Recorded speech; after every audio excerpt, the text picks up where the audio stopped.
जगातील कामगार वर्गाचा एक नंबरचा शत्रू अमेरिकन साम्राज्यवाद. या अमेरिकन साम्राज्यवादाला सध्या झटके दिले जात आहेत. इराण, चीन, रशिया यांच्याकडून सतत होणाऱ्या योग्य आणि आक्रमक भूमिकेमुळे त्यांना माघार घ्यावी लागत आहे. आजपर्यंत अमेरिकेमार्फत जगातल्या ज्या ज्या ठिकाणी मानवमुक्तीच्या चळवळी झाल्या त्या दडपून टाकण्याचा प्रयत्न केलेला आहे. स्वतःच्या सत्तेचा वापर करून कारस्थान करून अनेक सत्ता उलथून टाकलेल्या आहेत. परंतु इराणच्या बाबतीमध्ये त्यांना ते शक्य झालं नाही.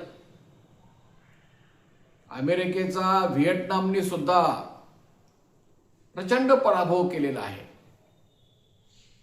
व्हिएटनामने नाक कापल्यानंतरच त्यांना झक मारत परत जावं लागलं. तर आज अशी स्थिती आहे. 1 मे कामगार दिन 3 दिवसावर आलेला आहे. कामगार दिनाची घोषणा आहे, जगातील कामगारांनो एक व्हा. आणि एक व्हायचं नाही असं कारस्थान अमेरिका करत असते. अगदी 1889 सालापासून शिकागो मधल्या कामगारांनी अमेरिकेमध्ये जगातल्या काय मागितले होतं? 8 तास काम द्या, किमान वेतन द्या. त्या मागण्या मान्य करण्याऐवजी त्यांच्यावर गोळ्या घालण्यात आल्या. 4 कामगारांचे बळी घेतले गेले. अनेक कामगारांना फाशी दिली गेली आणि त्या मागण्या आजही कराव्या लागतायत. ही अवस्था आहे. 400 वर्षापूर्वी जगामध्ये असं घडलं होतं. कामगारांना समजत नव्हतं की 16 तास 20 तास काम करून घेतलं जायचं. लहान मुलांच्याकडनं काम करून घेतलं जायचं. स्त्रियांच्याकडून काम करून घेतलं जातं आणि कामाचा मोबदला अत्यंत कमी. कामगार जगू शकत नाही. त्यामुळं कामगारांना असं वाटायचं हे सगळे कारखाने म्हणजे आपले शत्रू आहेत आणि त्यांनी कारखान्यांना आगी लावायला सुरुवात केली, हल्ले करायला सुरुवात केली. त्याच्यानंतरच जगातल्या कामगार वर्गाचे थोर मार्गदर्शक कार्ल मार्क्स यांनी कम्युनिस्ट मॅनिफेस्टो लिहून शास्त्रीय समाजवादाची पहिल्यांदाच मांडणी केली आणि जगामध्ये बदल सुरू झाले. सोव्हिएत युनियनमध्ये क्रांती झाली, चीनमध्ये क्रांती झाली, व्हिएतनाममध्ये झाली, क्युबामध्ये झाली, कोरियामध्ये झाली. मी सगळे एवढ्याचसाठी सांगतोय, अमेरिकन साम्राज्यवादाच्या अति स्वार्थामुळे आणि लाभामुळे जगातल्या कामगारांच्यावर वाईट परिणाम होतात. आता हे युद्ध जे अमेरिकेनं इस्रायलला लादलेलं आहे, त्या युद्धाचा परिणाम म्हणून आपण पाहतोय की आता या देशामध्ये सिलेंडरच्या किमती 3-3 हजार रुपयांनी काळा बाजारामध्ये वाढलेल्या आहेत आणि सरळ मार्गाने सिलेंडर मिळत नाही. त्याचा परिणाम असा झाला की हे 3,000 रुपये महिन्याचे सुद्धा कष्टकरी वर्ग सहन करू शकत नाही. म्हणून संपूर्ण उत्तर भारतामध्ये गेल्या 75 वर्षामध्ये जसा संघर्ष झालेला नाही तसा लढा झालेला आहे. उत्स्फूर्तपणे कोणत्याही केंद्रीय कामगार संघटनेचं नेतृत्व नसताना स्वतः कामगारांनी संप केले आणि संघर्ष केला आणि मालक चर्चा करायला तयार नाहीत, किमान वेतन द्यायला तयार नाहीत, ओव्हर टाइमचा पगार देत नाहीत. 12-12 तास काम करून घेतलं जातं. कायदा 8 तासाचा आहे.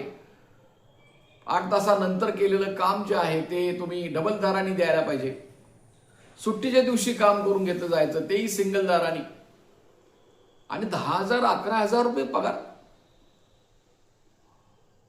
हे सर्व अन्यायकारक सुरू असताना त्यांचं ह्या सिलेंडरमुळे सगळं गणित कामगारांचं बिघडलं आणि ते जगूच शकणार नाही त्या वाढत्या महागाईच्या काळामध्ये. अशी स्थिती निर्माण झाल्यानंतर त्यांनी दणका दिला, उत्स्फूर्तपणे दणका दिला.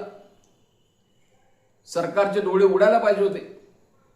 त्यांनी मालकांना सांगायला पाहिजे होतं की तुम्ही हे सगळे उद्योग बंद करा, कारस्थान बंद करा, ओव्हरटाईमचा पगार देत नाही, त्यांचा रेकॉर्ड ठेवलं जात नाही, त्यांना कायम केलं जात नाही, कंत्राटी पद्धतीनं काम केलं जातं, कंत्राटदार शोषण करतो, मालक शोषण करतो.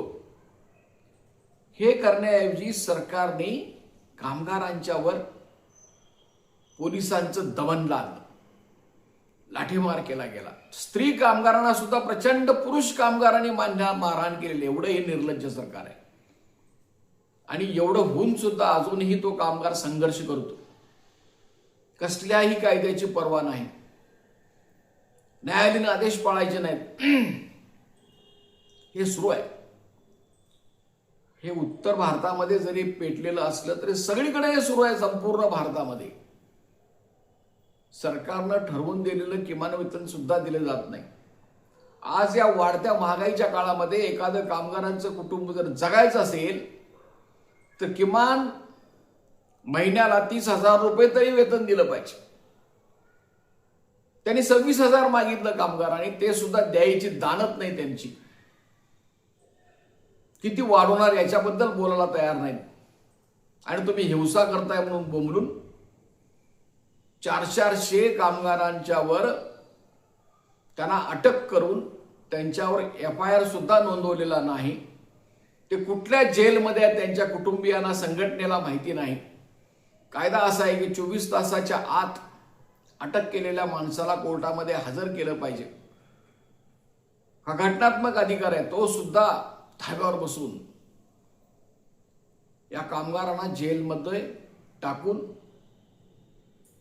त्यांना कोर्टामध्ये हजर सुद्धा केलं जात नाही. 1300-1400 कामगारांना अटक केलेली आहे. तर भारतामध्ये हे दमन चालू आहे या भाजप सरकारकडून.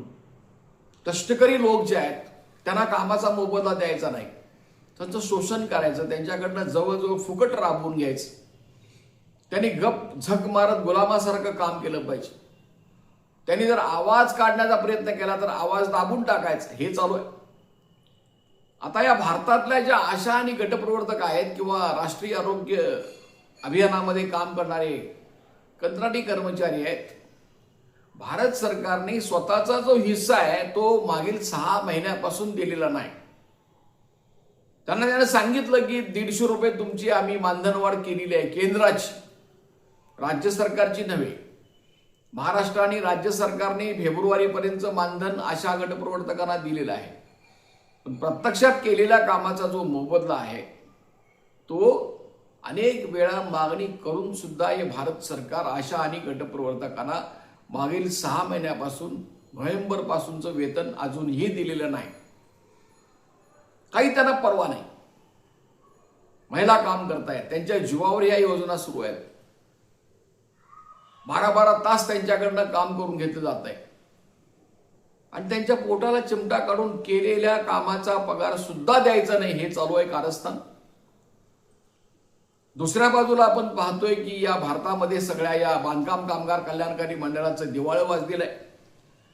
लूट केलेली आहे सरकारने त्यातल्या पैशाची, प्रचंड भ्रष्टाचार करून.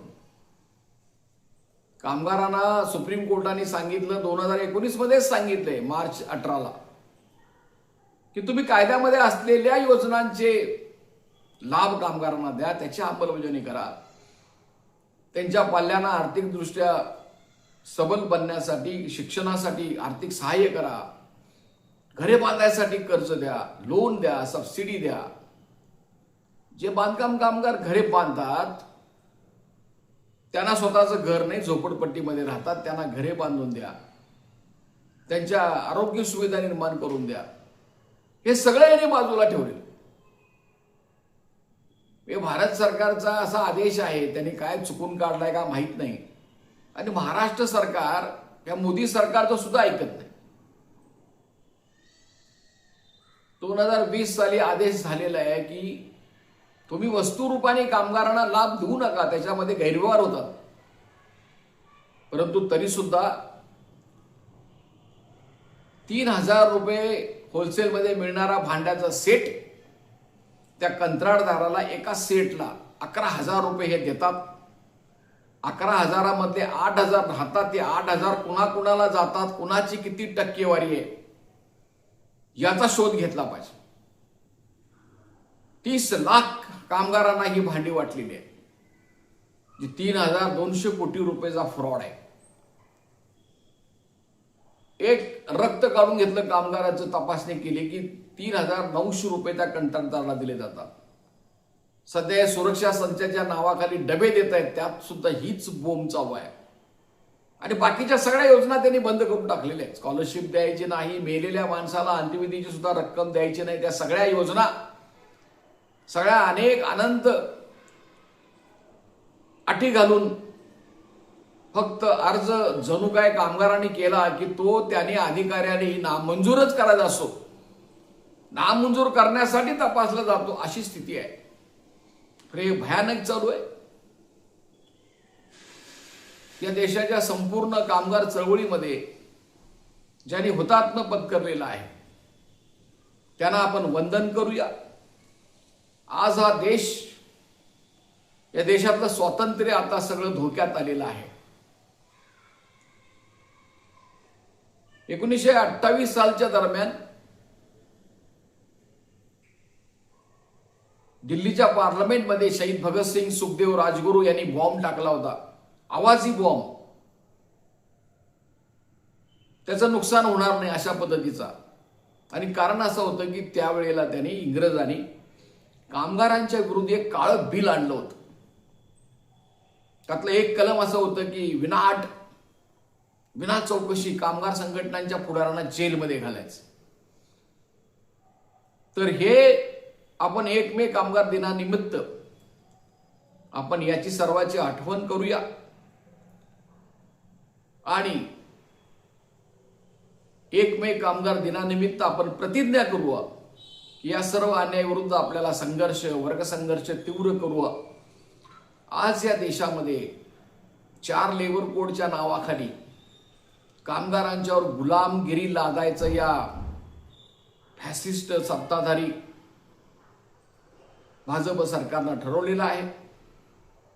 त्यांना सहन होत नाही, त्यांना कामगारांना जगू द्यायचं नाही, गुलामासारखं राबवून घ्यायचं आहे, त्यांना मोबदला द्यायचा नाही, ही स्थिती असल्यामुळे अत्यंत गंभीर परिस्थिती आहे.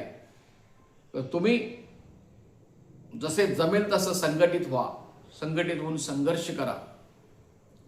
डॉक्टर बाबासाहेब आंबेडकरांनी सांगितलेलं आहे, शिका,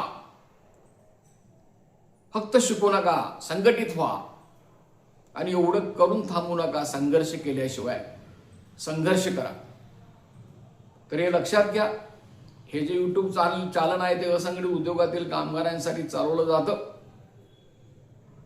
हे तुम्ही सबस्क्राईब करा, फॉरवर्ड करा, लाईक करा. मी शंकर पुजारी, माझा मोबाईल क्रमांक आहे 9960499366. जरूर काय प्रश्न असल्यास संपर्क करा. धन्यवाद.